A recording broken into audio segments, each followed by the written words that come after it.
Merhaba dostlar, bu videoda oyun, yazılım, mühendislik veya mimarlık için üst seviye bir laptop alacağım diyorsan RTX 5070 laptoplar gayet mantıklı. Fakat burada da çok seçenek var ama hiç kafanız karışmasın. Çünkü en iyileri inceleyeceğiz. Ve her zamanki gibi bu videoda herhangi bir sponsorluk yok. Benim almayacağım, önermediğim hiçbir laptop bu listede olmayacak. O yüzden İçiniz rahat olsun. Fakat laptop alırken nereden aldığımız ve satıcılar önemli. Bu laptopların hepsinin en ucuz, güvenilir satın alma linkleri açıklama ve yorumlarda var. Oradan rahatlıkla alabilirsin. Biliyorsunuz bu serinin 5050 için olan versiyonunu yapmıştım. Sizce 5060 ve 5080 için de gelsin mi? Gelsin diyorsam videoyu hype edip abone olup zili açmayı unutma. Serinin devamı tamamen size bağlı. Şimdi alınabilecek en ucuz 5070 laptopumuzla başlayalım. Burada Acer Nitro V16S'i görüyoruz. Ryzen 7 AI 350 işlemci burada kullanılmış. 8 çekirdek ve 16 threadlik bir yapıya sahip. 16 GB RAM tek kanal DDR5 5600 MHz olarak gelirken 1 TB SSD'nin yanında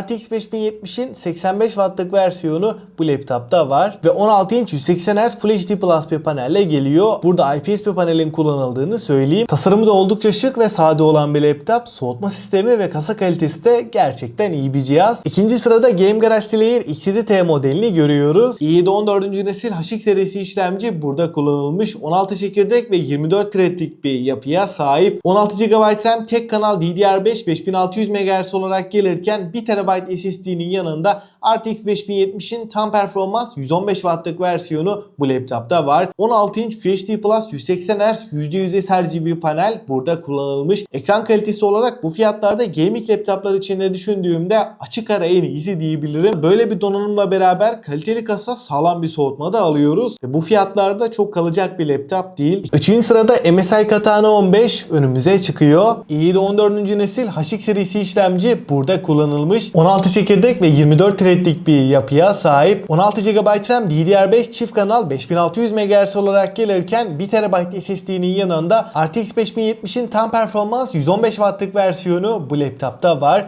Ekran kalitesi olarak da 15.6 inç QHD 165 Hz bir panel burada kullanılmış. Burada QHD panelle beraber ekran kalitesi gerçekten üst seviyede. Tabii ki bu panel %100 sRGB renk gamutuna sahip. Ekranda renkler, canlılık, kontrast oranı muazzam seviyede. 70.000 bandında hem işlemci performansı hem de ekran kartı ile beraber ekran kalitesini düşündüğümde bu fiyatlarda alınabilecek en sağlam laptop diyebilirim. Soğutma sistemi güçlü ve kasa kalitesi de iyi olan bir laptop. Tasarımıyla da gerçekten ayrışıyor. 4. sırada ben gerçekten sağlam bir işlemci istiyorum diyorsan Game Garage Slayer R9T 5070 modelini görüyoruz. Game Garage'ın Slayer R9T 5070 modeli Ryzen 9 8. nesil 8945 HX işlemciyi görüyoruz. Bu işlemci 16 çekirdek ve 32 threadlik bir yapıya sahip. 32 GB RAM 16x2 çift kanal DDR5 5600 MHz olarak gelirken 1 TB SSD'nin yanında RTX 5070'in tam performans 115 Watt'lık versiyonu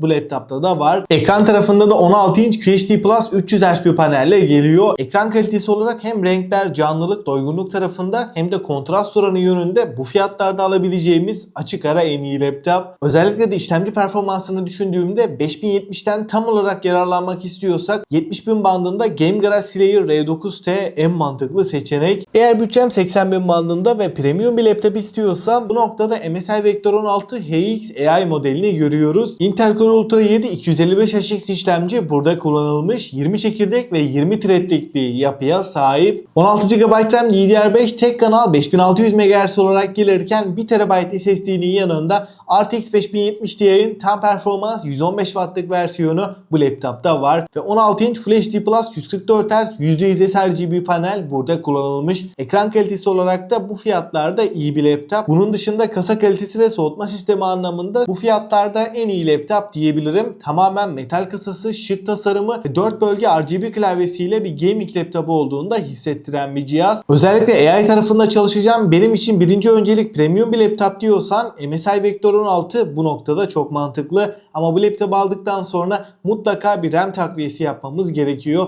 16 GB tek kanal bir RAM daha aldığımız zaman performans baya artacak. Eğer bütçem 90.000 bandında ve Asus bir laptop laptop istiyorsam Asus TUF F16'yı görüyoruz. i7 14. nesil HX serisi işlemci burada kullanılmış. 16 çekirdek ve 24 threadlik bir yapıya sahip. 32 GB RAM çift kanal DDR5 5600 MHz olarak gelirken 1 TB SSD'nin yanında RTX 5070'in tam performans 115 Watt'lık versiyonu bu laptopta var. 5070 sunan en mantıklı laptoplardan diyebilirim. 16 inç 2.5K 165 Hz bir panel burada kullanılmış. Ekran kalitesi anlamında da 85.000 bandının en iyi laptopu. Burada %100 sRGB panel kullanılmış. Renkler, canlılık, kontrast oranı tarafında muazzam bir seviyede. Kasa kalitesi sağlam, soğutma sistemi de gerçekten iyi olan bir laptop. i7 14. nesil işlemci ve RTX 5070'in tam performans versiyonunu düşündüğümde alınabilecek en iyi laptop diyebilirim. Son sırada laptop piyasasının en güçlü işlemcisini en ucuza istiyorum diyorsan Game Garage Slayer R9T önümüze çıkıyor. Ryzen 9 9955HX 3D işlemcisini görüyoruz. 16 çekirdek ve 32 threadlik bir yapıya sahip. Şu anda Windows tarafında mobil işlemciler konusunda Ryzen 9 9. nesil hem verimlilik hem de performans tarafında açık ara en iyi işlemci. 32 GB RAM 16x2 DDR5 5600 MHz olarak gelirken 1 TB SSD'nin yanında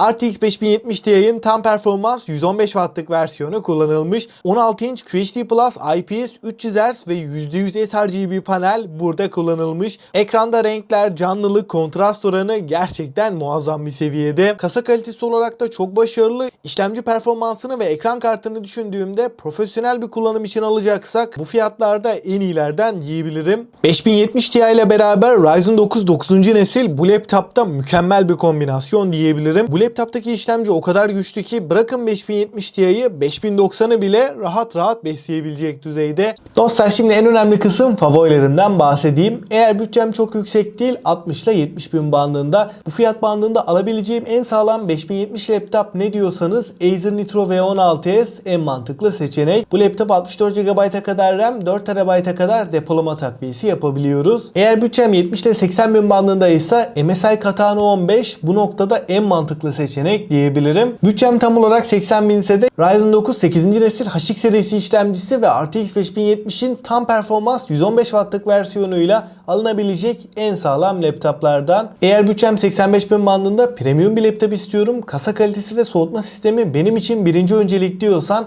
MSI Vector 16 bu noktada en iyisi. Eğer ben Asus bir laptop istiyorum, Asus tarafında alabileceğim en mantıklı 5070 laptop ne derseniz kesinlikle Asus TUF F16. Ben laptopu mühendislik, yazılım, mimarlık için kullanacağım. Benim için işlemci performansı birinci öncelik diyorsan da Game Garage Slayer R9T'nin 5070 Ti ile modeli alınabilecek en sağlam 5070 laptop diyebilirim. Ve açıkçası listeyi de genel olarak değerlendirirsem bu piyasada 60 binden 100 bine kadar alınabilecek en sağlam 5070 laptopları inceledik. Eğer bütçeniz bu aralıktaysa bu laptoplar dışında başka bir laptopa bakmayın. Çünkü hem fiyat hem performans hem deneyim bu 3 noktada en iyi laptoplardan bahsettim. Bu laptopların hepsinin de en ucuz güvenilir satın alma linkleri açıklama ve yorumlarda var. Oradan rahatlıkla alabilirsin. Bu serinin devamı için de alt taraftan beğenip abone olup zil açmayı unutma. Serinin devamı tamamen size bağlı. Ve aklına takılan herhangi bir soru olursa yorumlarda buluşalım. Elimden geldiğince yetişebildiğim kadar cevaplamaya çalışıyorum. Ben Ozan. Sonraki videoya kadar kendinize çok iyi bakın. Hoşça kalın.